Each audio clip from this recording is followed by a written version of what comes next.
Oh, you are back, baby. You are not playing about becoming an entrepreneur, and I am so proud of you. Now, in this part 3, if you haven't watched part 1, there it is. If you haven't watched part 2, there it is. Go watch those parts in order and then come back. I'll be here. I'm not going nowhere, I promise. Now, if you have already watched that and you got a full understanding, you've already done all the work, here is the time where we gonna get serious, okay? In this part 3, I wanna check in with you and see where we are. Have you gotten a sale yet? Have you gotten interest yet? Has somebody signed up for your service program? Has somebody bought anything? If they have, leave a comment. I wanna be able to celebrate you. But here is where we really set apart the people who are hobbyists and the people who are really ready to get to the money. What do I mean? If you are wanting to be an entrepreneur as a side gig, a part-time job, I'm not mad at you, baby. That is a perfect idea for you. Stay right there, okay? If you want to only accept payment through Cash App or cash, just make sure that you keep up with your money, because if you make more than $10,000 from this business, you need to file your taxes on it. Do you hear what I'm saying? Do not get caught up with the IRS, all right? But if you are a person that is really looking to build a business that can eventually become a passive income, can eventually employ multiple people, can become your full-time job, this is where I really need you to pay attention, okay? There are multiple legal structures that you can establish for your business. A sole proprietorship is where it's just you. You run the business, you operate the business, there are no other employees, it's just you. If you are operating as a sole proprietorship, there's absolutely nothing wrong with that, but just make sure that if you are really wanting to legitimize your business, you get a business license from your county or your city, whatever your local area requires. Make sure that you take said business license to your banking institution of choice and open you up a bank account. Why?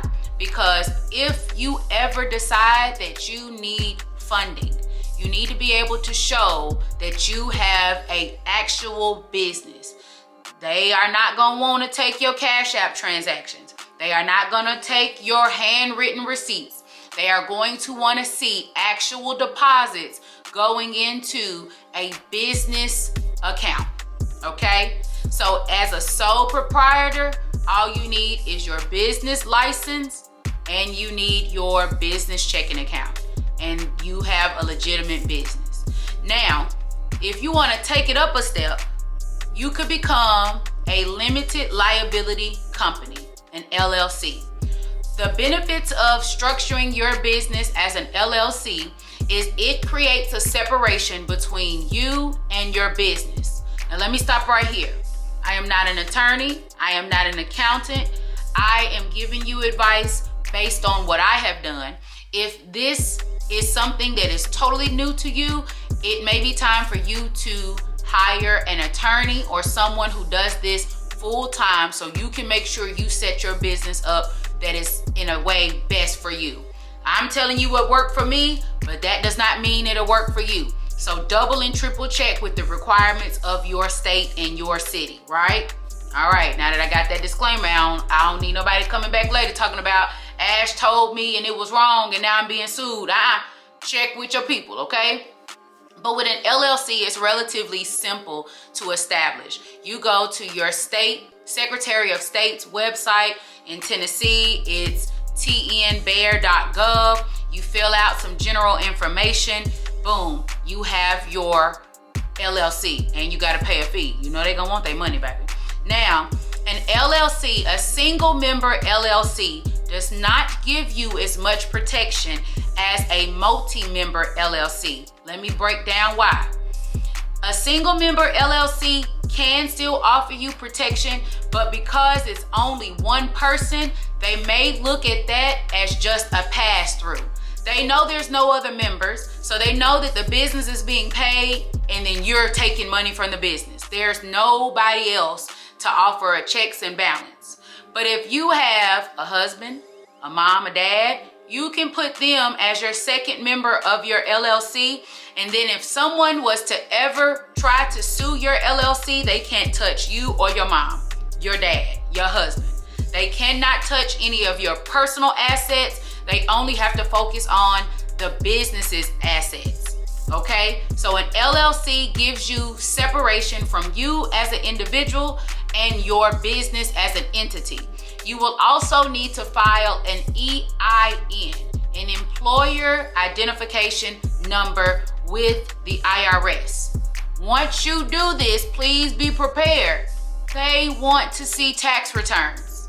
You have to file an annual report to keep your LLC active. Until you are really ready to get serious about business, do not become an LLC. Stay a sole proprietor.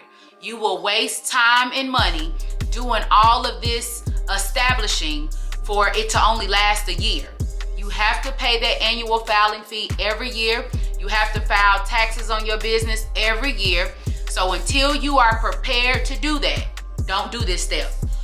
However, if you know for sure you've been in business a year, 2 years, and you are ready to establish your business as its own entity, so you can potentially get business funding, so you can start hiring people and not have the liability of them working under your name, go ahead and file your LLC, okay? Now, how you structure your business is solely dependent on where you want your business to go. If you only want to do 4 candle orders a month and that's all, you don't need an LLC. You really don't even need a business license. Listen, just tell the people to come get it out the trunk and keep it moving. You didn't hear that from me, okay? Keep your overhead low. Remember, we are here to make money and be successful, but we're also here to just be logical and set our business up for success.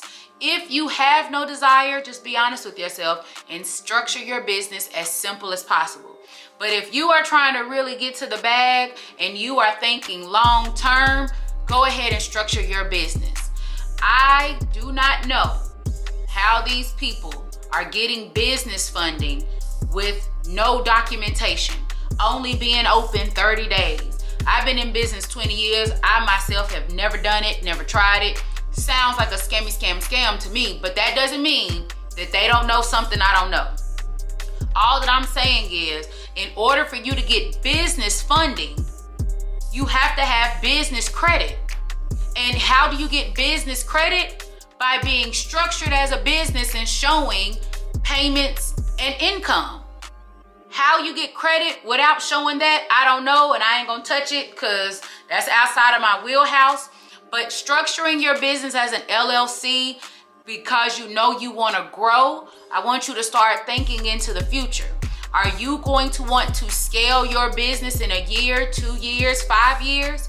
If the answer is yes, go ahead and do that LLC, because it does take time to build that business credit up. It takes time for your business to establish a history of income and expenses, right?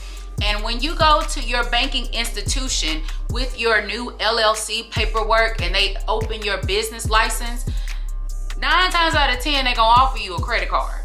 All right? Hear me and hear me clear. If you are not responsible, if you have no self-control, do not get that credit card.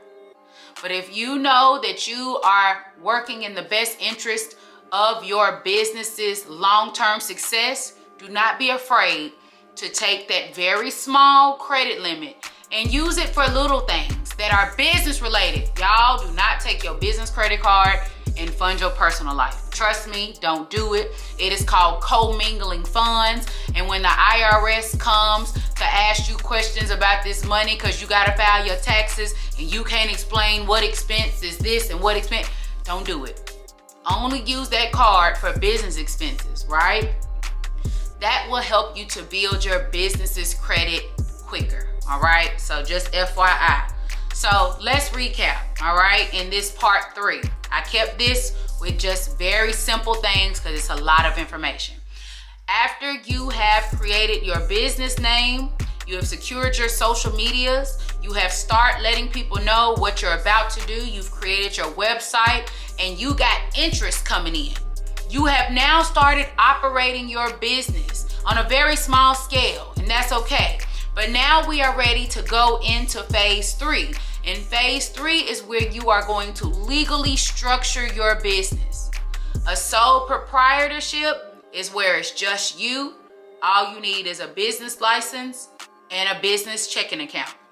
But an LLC is where it may be you and multiple employees. You got business owners, whether it's a husband or a family member, a wife or a family member, doesn't matter. And that LLC is going to create a separation between you as an individual and the business. You're going to file an EIN.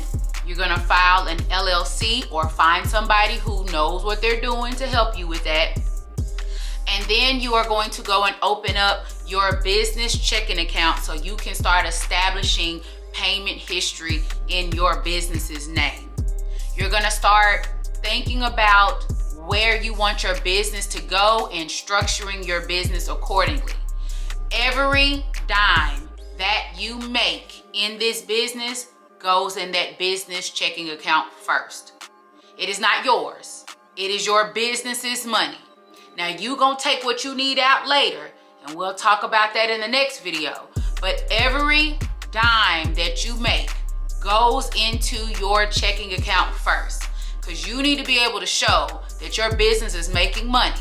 Because the entire point of going into a sole proprietorship or an LLC is because you have plans to scale your business, and you may one day need funding.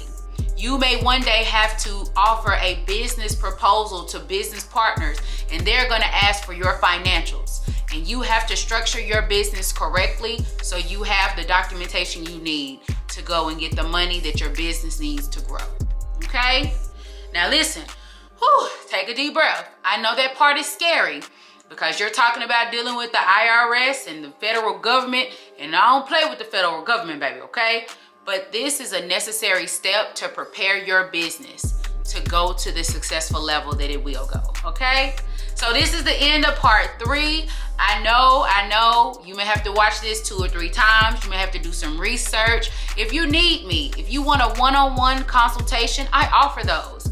I can walk you through based on my knowledge. If it gets too deep, we're gonna refer you somewhere else because I wanna make sure you get everything you need. But I am here to help the small business owners, the beginning entrepreneurs, because I've been doing it 20 years. I've started many businesses, some successful, some not. So allow my mistakes and errors to save you time and money, right? Right. Hi guys, bye guys. I will see you guys next time in part 4.